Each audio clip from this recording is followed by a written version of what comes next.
আজকে এই সম্বর্ধনা সভা সম্মানিত সভাপতি আমার অত্যন্ত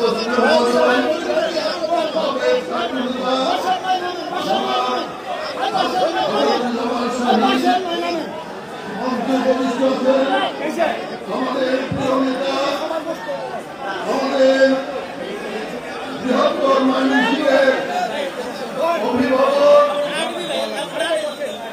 আন্তর্জাতিক খ্যাতিসম্পন্ন তরুণ নেতা জনাব নজরুল ইসলাম বাংলাদেশ জাতীয়তাবাদী দলের ভাইস চেয়ারম্যান টাঙ্গাইলের কৃষি সন্তান অ্যাডভোকেট আহমেদ আজম খান মঞ্চে উপবিষ্ট আছেন বাংলাদেশ জাতীয়তাবাদী দল কেন্দ্রীয় কমিটির প্রচার সম্পাদক আমার ছোট ভাই সুলতান সালাউদ্দিন টুকু মঞ্চে উপবিষ্ট আছেন কেন্দ্রীয় কমিটির অন্যতম নেতা কেন্দ্রীয় কমিটির সদস্য জনাব নূর মোহাম্মদ খান কেন্দ্রীয় কমিটির সদস্য অ্যাডভোকেট জনাব মোহাম্মদ আলী কেন্দ্রীয় কমিটির সদস্য জনাব ওবায়দুল হক নাদিম সহ কেন্দ্রীয় কমিটির সম্পাদক মন্ডলীর সদস্য সাইদ গোলাপ সহ কেন্দ্রীয় নেতৃবৃন্দ এবং আমাদের টাঙ্গাইল জেলার বিপ্লবী সাধারণ সম্পাদক ফরহাদ হোসেন সহ ফরহাদ ইকবাল সহ সকল নেতৃবৃন্দ বিভিন্ন উপজেলা থেকে আগত সংগ্রামী জনতা বিভিন্ন জায়গা থেকে আগত কৃষক শ্রমিক জনতা ছাত্র জনতা যুব জনতা ভাই এবং বোনেরা আসসালামু আলাইকুম। প্রিয় বন্ধুরা, বক্তৃতা দেওয়ার অনেক ইচ্ছা ছিল, আমাদের নেতা নজরুল ইসলাম খান সাহেব চলে যাবেন, তার একটি অত্যন্ত গুরুত্বপূর্ণ সভা আছে, তারপরেও উনি আমাকে সময় দিয়েছেন, এই জন্য আমি ওনাকে ধন্যবাদ জানিয়ে একটু অপেক্ষা করার আবেদন জানিয়ে আমি আমার বক্তব্য শুরু করছি। স্লোগান বন্ধ করেন, স্লোগান বন্ধ করুন, স্লোগান বন্ধ করুন। আমি প্রথমে কৃতজ্ঞতা প্রকাশ করছি আমাদের সৃষ্টিকর্তা পরম করুণাময় আল্লাহ তাআলার প্রতি, যিনি আমাকে কারাগার থেকে মুক্ত করেছেন, যার জন্য আমি মুক্ত হয়েছি। আর আপনারা টাঙ্গাইলের জনতা মা বোনেরা আমার জন্য দোয়া করেছেন, রোজা রেখেছেন, অনেকে তাহাজ্জুদ পড়ে কান্নায় ভেঙে পড়েছেন। আপনাদের দোয়া আমাদের পরম করুণাময় আল্লাহ তাআলা শ্রবণ করেছেন, শুনেছেন, তার বিনিময়ে আমাকে মুক্তি দিয়েছেন। আমি পরম করুণাময় আল্লাহ তাআলার প্রতি সহস্রবার কৃতজ্ঞতা প্রকাশ করে আপনাদের প্রতি আমি আন্তরিক অভিনন্দন জানিয়ে আমি খুব সংক্ষেপে দু একটি কথা বলতে চাই। আমি প্রথমেই স্মরণ করি আমাদের শ্রদ্ধেয় নেতা মাওলানা ভাসানী, যিনি সন্তোষের সাহিত্য আছেন, যিনি এই বিএনপি সৃষ্টির জন্য যিনি মানুষকে আমাদেরকে অনুপ্রেরণা দিয়েছেন, সেই মহান নেতার প্রতি শ্রদ্ধা জানাই। আমি স্মরণ করি, কৃতজ্ঞতা প্রকাশ করি, শ্রদ্ধা জানাই আমাদের প্রিয় নেতা স্বাধীনতার ঘোষক শহীদ রাষ্ট্রপতি জিয়া রহমানের প্রতি আমি কৃতজ্ঞতা প্রকাশ করছি। আমাদের নেত্রী, নির্যাতিত নেত্রী, দেশনেত্রী, গণতন্ত্রের মাতা আমাদের বেগম খালেদা জিয়ার প্রতি আমি কৃতজ্ঞতা প্রকাশ করছি। আমাদের নেতা, যিনি বাংলাদেশকে সামনের দিকে এগিয়ে নেওয়ার জন্য কাজ করে যাচ্ছেন, নির্বাচনের থেকে যিনি দলকে সুসংগঠিত করছেন, সেই প্রিয় নেতা তারেক রহমানের প্রতি আমি কৃতজ্ঞতা প্রকাশ করছি। ভাই আমার, যারা আগস্ট মাসে, জুলাই মাসে আজকে এই আন্দোলন সংগ্রাম করতে গিয়ে যারা প্রাণ দিয়েছেন, যারা আহত হয়েছেন, প্রতি আমি কৃতজ্ঞতা প্রকাশ করছি। নিহতদের বিদেহী আত্মার মাগফিরাত কামনা করছি এবং তাদের শোক সন্তপ্ত পরিবারের প্রতি আমি শ্রদ্ধা জ্ঞাপন করছি। প্রিয় ভাইরা আমার, আজকে সরকার, শেখ হাসিনার সরকার আমাকে কারাগারে আবদ্ধ করেছিল, আমাকে মামলায় ফাঁসির আদেশ দিয়েছিল। আমি শুনেন, বাইরে একটু শুনেন,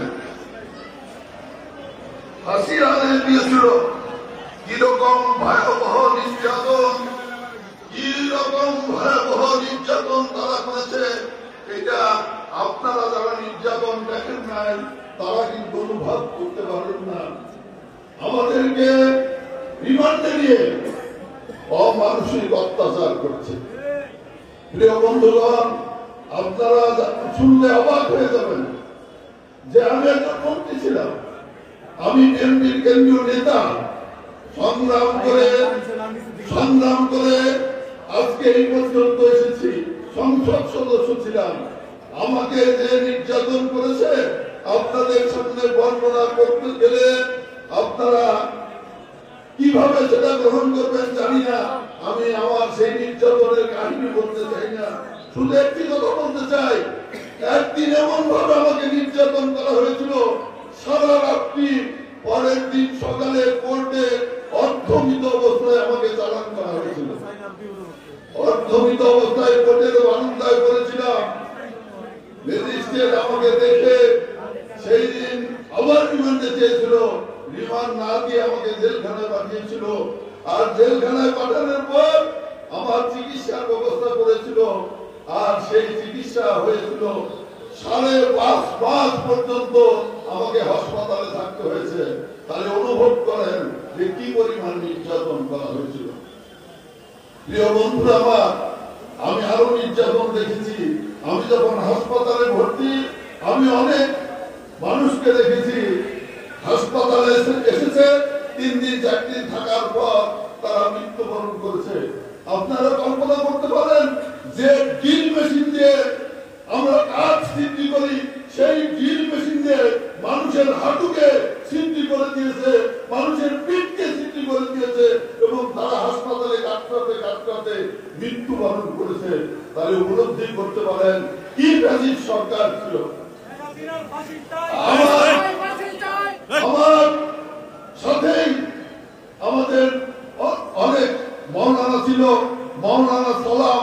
এই 21 আগস্ট গ্রেনেড হামলার সময় তিনি পাসপোর্ট নিয়ে পাকিস্তানে ছিলেন, এখানে ছিলেন না।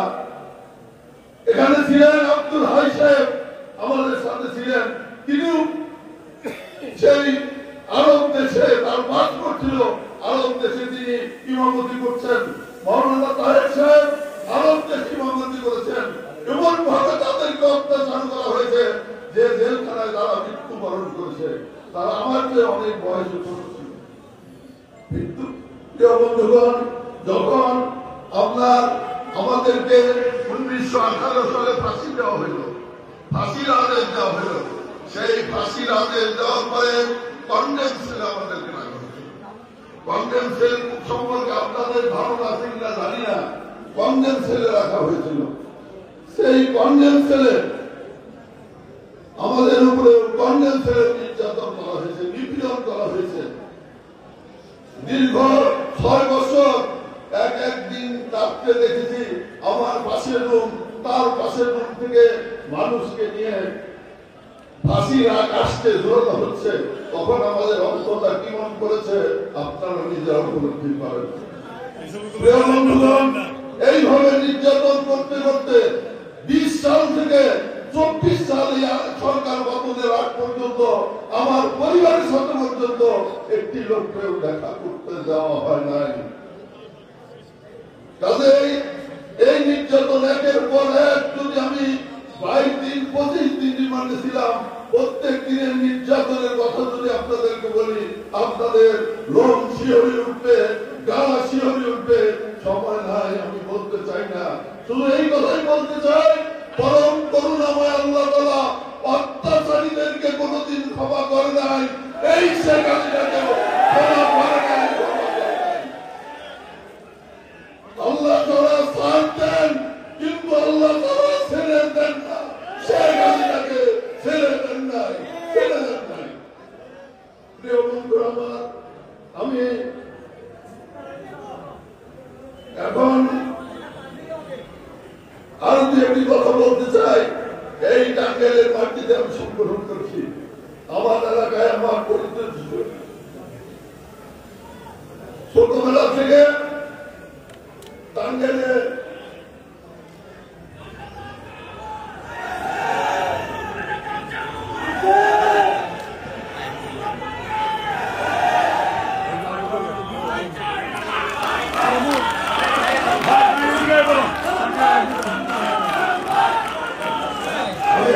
বলতে চাই, এই টাঙ্গাইলের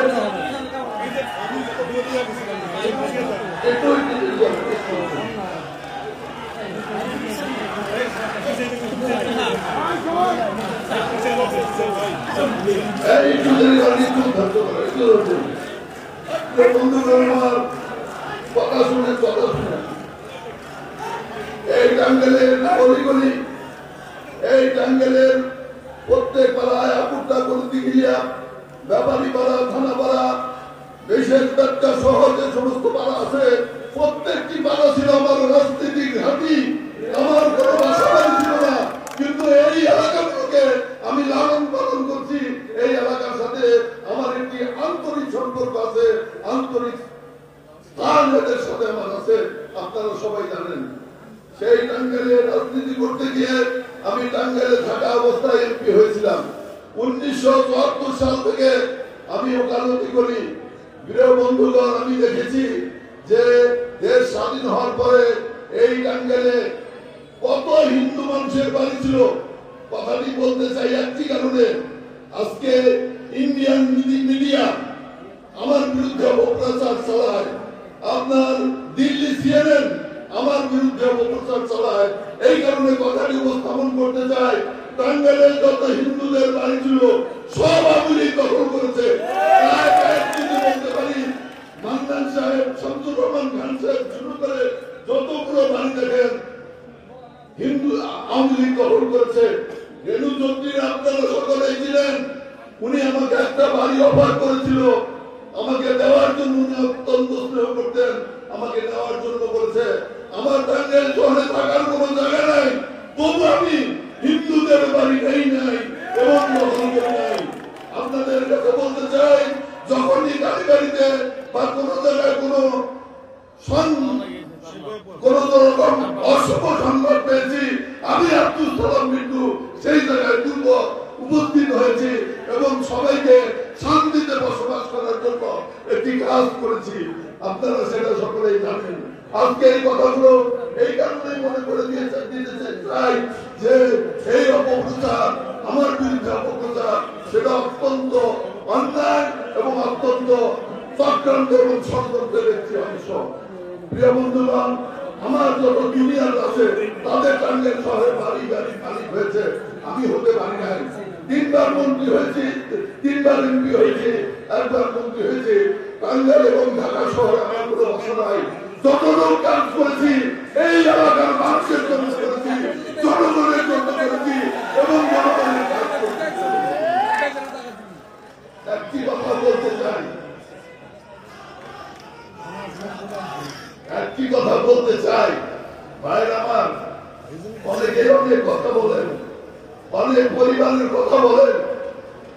এই কথাটি আমি বলতে চাই এই কারণে, আমি এমপি ছিলাম, আমার এই বাসায় আমার ছোট ভাই টুকু ছিল, আমার ছোট ভাই তোফা থাকতো, আমার আরো ছোট ভাইরা থাকতো, আমার 8 ভাই।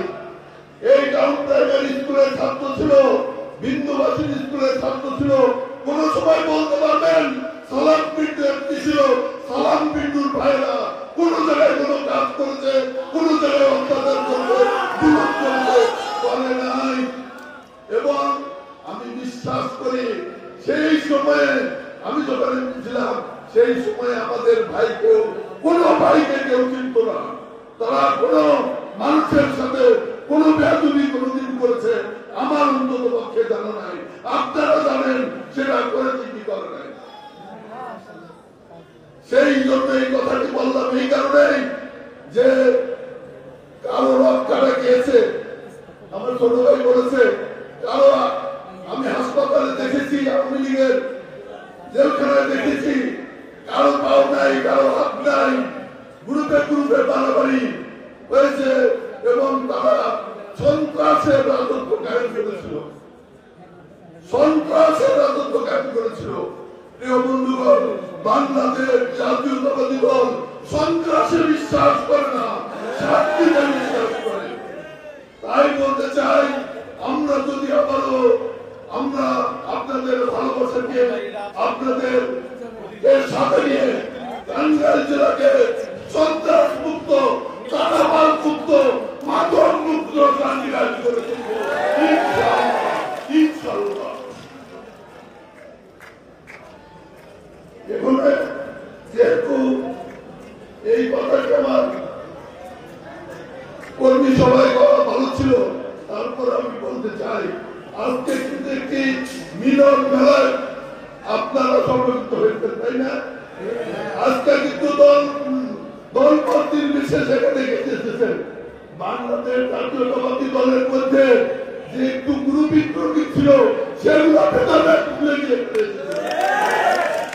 তাই আমি বলতে চাই আগামী দিনের প্রতি আমার সাথে এই মঞ্চে যারা উপস্থিত আছেন তারা যদি এক কথা আমি বলতে চাই, টাঙ্গাইলে একটি ঐক্যবদ্ধ জাতীয়তাবাদী দল করতে চাই, ঐক্যবদ্ধ জাতীয়তাবাদী দল যেখানে কোনো ভেদাভেদ থাকবে না, যেখানে কোনো প্রতিহিংসা থাকবে না।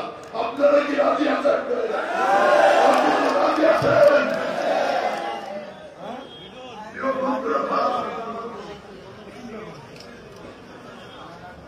আজকে সময় নাই, যেহেতু নজরুল ইসলাম অনেক বক্তৃতা ছিল, তার মধ্যে কয়েকটি কথা বলতে চাই। আমি বলে দিয়েছি আমার সাথে যারা রাজনীতি করেছেন, জনাব শামসুল হক, জনাব গৌতম চক্রবর্তী, জনাব মনিরুজ্জামান বুলবুল, আজমল হায়দার খান, আজমল হায়দার, রশিদ তালুকদার, আনিসুর রহমান বঙ্গবাসী, সাকাত হোসেন বাদল, মোহাম্মদ আলী, শামসুল হক, বাবুল চৌধুরী, হাবিবুর রহমান খান, খালেদা মান্না, এনামুল করিম শহীদ, আনোয়ারা হাবিব, আশিকা আকবর, আনোয়ার ইসলাম রতন, অ্যাডভোকেট রফিকুল ইসলাম তারা, রফিকুল আলম, আমাদের পেশে ছিল রফিকুল আলম, নবী মাস্টার, মুসা চৌধুরী, ব্রিগেডিয়ার ফজলুর রহমান, আমাদের অত্যন্ত স্নেহের মুখাপতি জহুরুল ইসলাম বাবু, আবু হামিদ তালুকদার বড়িয়া, হামিদ আবুদি, নুরুল ইসলাম মাস্টার, আব্দুল জব্বার মাস্টার, সমাজ চেয়ারম্যান খোরশেদ আলম মাস্টার, আলম মিয়া, শুকুর মিয়া, আতিকা হক, সকলের দিদি আত্মার মাগফিরাত কামনা করছি এবং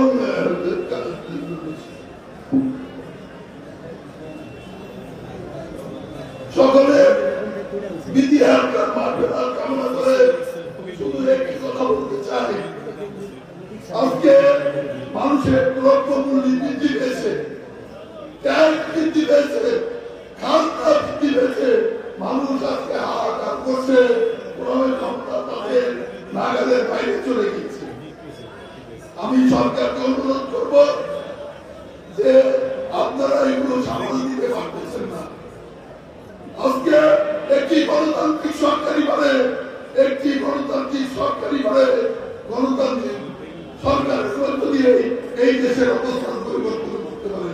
তাই আমরা সরকারকে আহ্বান করতে চাই, এই সংবর্ধনা সভার মধ্য দিয়ে কাল সেবক না করে অনতিবিলম্বে দ্রুত সংস্কার করে নির্বাচনে রোড ম্যাপ ঘোষণা করেন।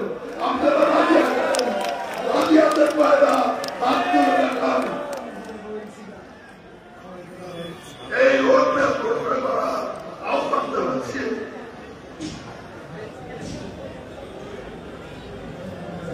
সর্বশেষ বলতে চাই হয়েছিল, কোনোদিনও কল্পনা করি নাই আপনাদের সামনে উপস্থিত হতে পারবো। কোনোদিনও কল্পনা করি নাই টাঙ্গাইলের মানুষের সাথে দেখা হবে। কোনোদিনও কল্পনা করে নাই আমার পরিবারের লোকজন তারা আমাকে ফেরত পাবে। কিন্তু পরম করুণায় আল্লাহ তাআলা আমাকে ফেরত দিয়েছেন। সেই কারণে আজকে শপথ দিয়ে বলতে চাই, আমি মারা গেছি, আমার ফাঁসি হয়েছে, আমার সেই সালাম মৃত্যু আজকে নাই। যে সালাম মৃত্যু আজকে বেঁচে আছে সে হলো একমাত্র জিয়াউর রহমানের আদর্শ, শহীদ জিয়ার আদর্শ, তারেক রহমানের আদর্শ, খালেদা জিয়ার আদর্শ। এই আদর্শকে প্রতিষ্ঠা করার জন্য আমি আপনাদের সেবক হিসাবে কাজ করতে চাই। আপনারা কি আমার সাথে থাকবেন?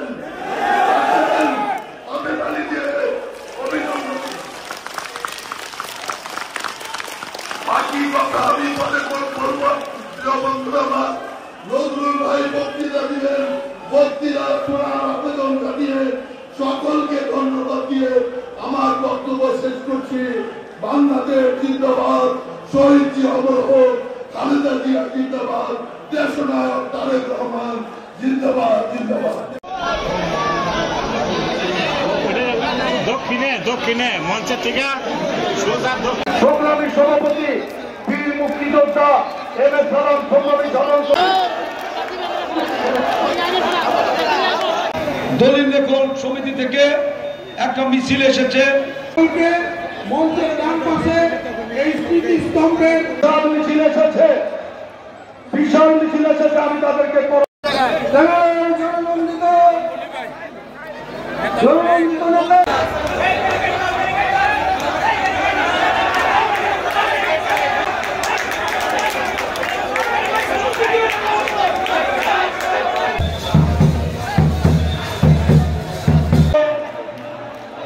টাঙ্গাইল জেলার সকলের এখন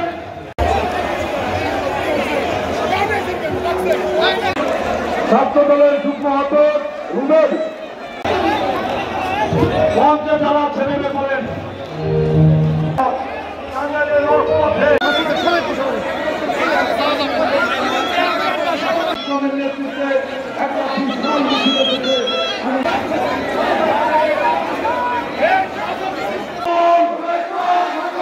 শুভেচ্ছা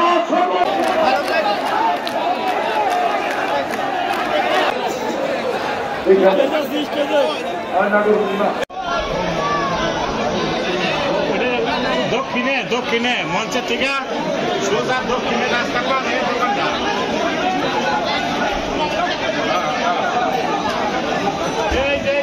এইদিকে দোকানটা